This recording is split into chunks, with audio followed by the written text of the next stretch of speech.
Greetings and salutations, Geo nerds. So what's this nice shiny stuff sitting in a gold pan from Upper Nogra Way got to do with this amazing shiny stuff locked in quartz, again from Upper Nogra Way, and these hard as nails Queenslanders? Hang around, we'll find out together.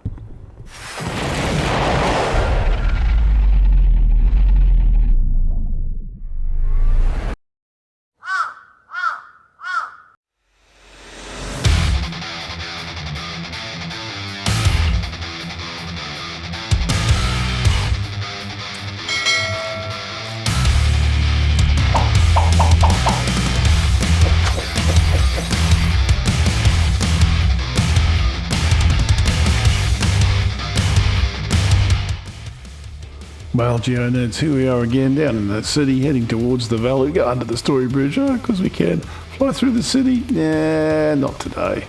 Nah, I've done that a lot. Let's just get out of here. We've got to go over to the, what's the upper part of the Upper Enoggera Goldfield, and the Perseverance Mines we're going to have a look at today. So we're heading out over the north side of Brisbane, straight out across the Taylor Range here, which is at Enoggera basically, and there's the Enoggera Dam down there. We're going to go past that. We haven't got far to go today. So up through the mountains here, and we'll just skim them a little, because we can. And this is Mount Nebo, this area, and here we are. We're just crossing over the ridge, spin around. I'm just going to show you quickly where it is. There's the Sanford Valley there. That's the area where the mines are, right there. And I'll just spin up and give you a look at Brisbane. We're not very far from Brisbane. You can't really walk this, but it's not that far.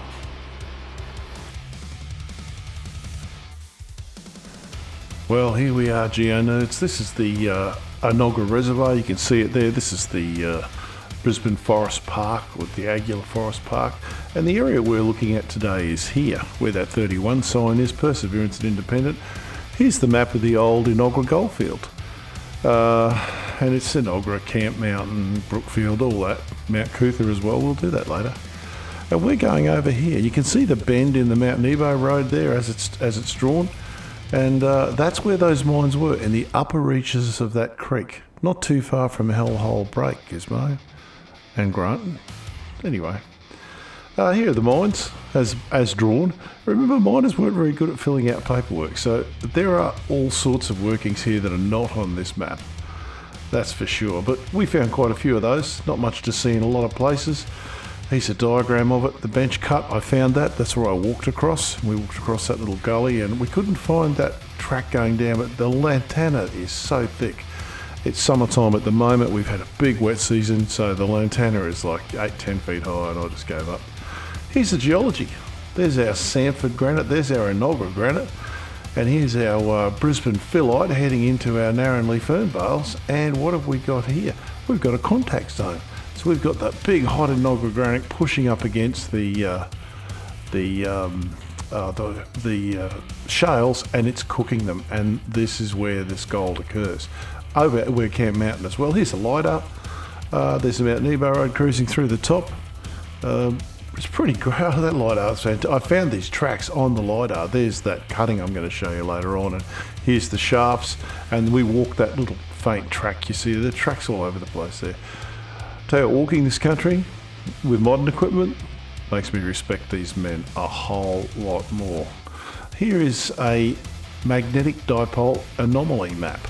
So you can see the pink. These areas have been very, very hot, and we're right on the edge there, and they've been hot, and their magnetism is changed when they get hot. Points in a different direction. Here's a couple of the guys. The most awesome hat and the most ugly dog competition in the world. That's probably my rescaler did that to the dog. I do apologise, but this is what these guys, this was in the Enoggera area.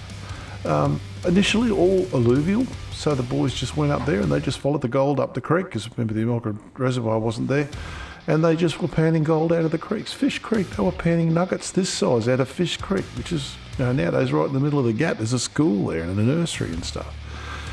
So yeah, this is the country. This is what it looked like. This has been colorised. This is actually from the late 1800s, I think, and look at this stuff.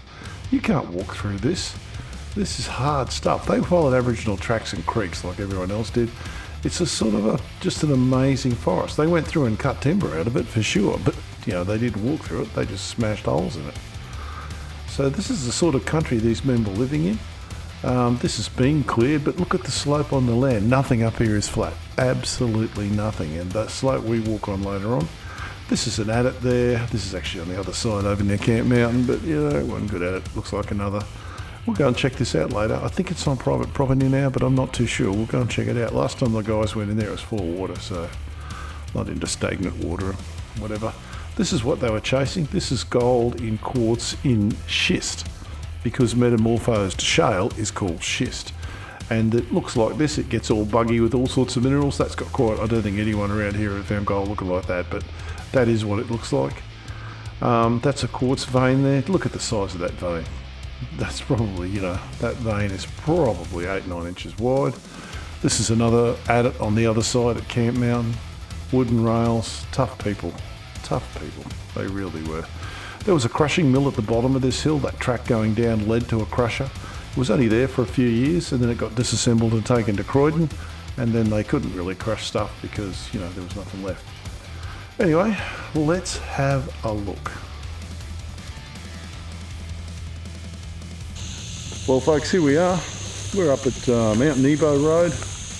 We're going to have a look at some gold mines today. The Mount Perseverance gold mine complex, of which there's quite a few. And we're going to go in and check them out for you and take some video and see what there is to see. Anyway, keep watching.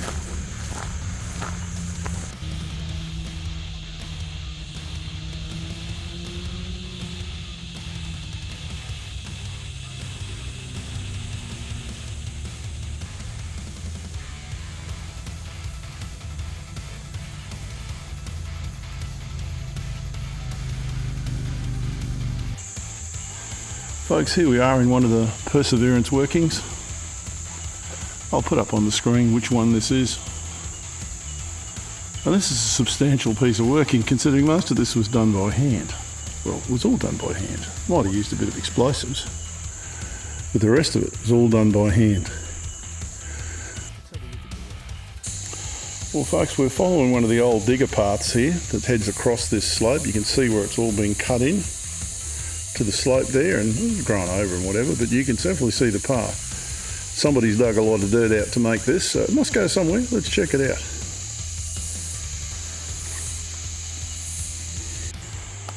I tell you what, if a gold miner dug all this out, he must have had the most amazing. There's a little quartz vein there. Looks pretty buggy too. Maybe they were chasing some of these. Obviously they would have dug the one out they were looking for. That's probably a little side vein. So here we are folks, another piece of the Perseverance mine workings. This is just a shaft, well, not just a shaft, it's a shaft, it's all been infilled. But these mines have one thing in common so far, an unusual lack of quartz in the walls. So I'd say these guys were chasing quartz, and it might have been a bit hard to get, but anyway, we will continue on. So here we are folks, we found another shaft buried in the forest here, and I've come here so you don't have to, because unless you really want to look at Lantana, there's not much to see. It's just a big hole in the ground. But looking around here, there's still not much quartz. But anyway, onward. Well folks, we found a lot more stuff up here wandering around. Might bring a metal detector up here one day. It looks interesting. We found some mollykeeps, bits of crushed quartz. They did get some quartz out obviously. It didn't look real great to me. Next time we'll go over here. This is Camp Mountain, just over the road. A couple of k's over a bit and up a bit higher. Same sort of mining there. Frankly, just look at the geology. It's the same mineral deposit. Those veins would have gone straight through that hill and out the other side. So most of these shafts weren't that deep. Some of them were 60 feet, some of them were 100 feet, or so they say. There is two ways to make money out of minerals. One is you can mine the minerals. The other one is you can mine the miners. And I suspect some of these mobs up here might have been just reading their reports and the glowing and glossy, amazing things they were doing. It just had a bit of snake oil on it to me. But anyway, it was 100 and whatever Gee, 150 years ago, who would know? But it's a beautiful place. You should go up here and wander around these tracks. They are absolutely lovely. Beautiful part of the world. You know, those whipbirds, and as long as you're there on a nice day, it's not too hot. And whatever temperature it is in Brisbane, it's 3 or 4 degrees cooler up there. It's just lovely. Anyway, thanks for subscribing. We've got more videos coming like this, so hang in there. Keep rocking. T-Rock's out.